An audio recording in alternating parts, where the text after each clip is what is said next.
Magandang gabi Pilipinas, kung mahal detalyo sa mga pangunahing balita.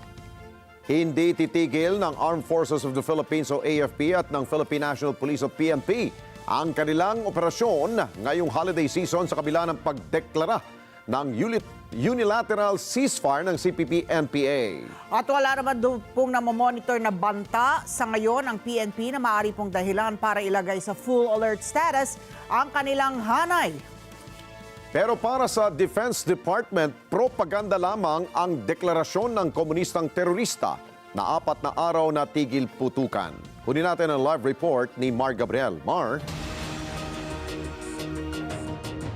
Alex, tinawag nga ng militar na propaganda stunt lang itong deklarasyon ng unilateral ceasefire ng CPP-NPA. Ayon sa militar, hindi nila hayaan na magamit ng teroristang grupo ang pagkakataon para magpalakas ng kanilang puwersa.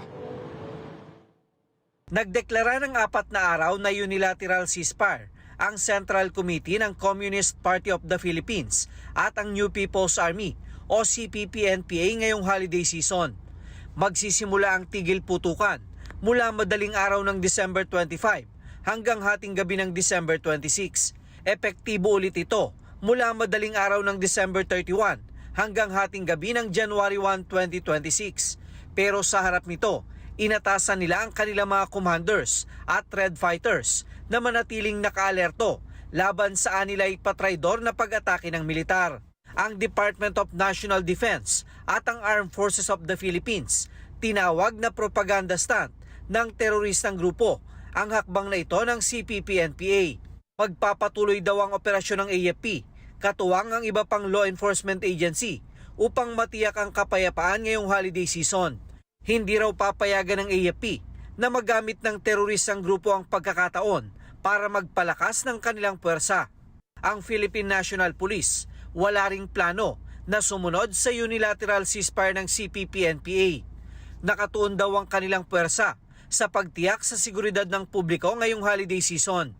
Nananatili po ang security at operational posture ng Philippine National Police, kaugnay po ng nasabing declaration sapagkat ito po ay unilateral.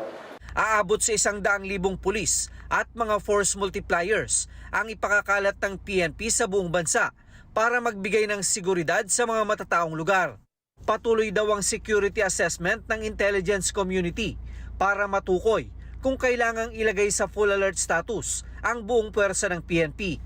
December 26 po yung anniversary ng New People's Army. Yes. And of course, December 30 yung Rizal Day natin. No?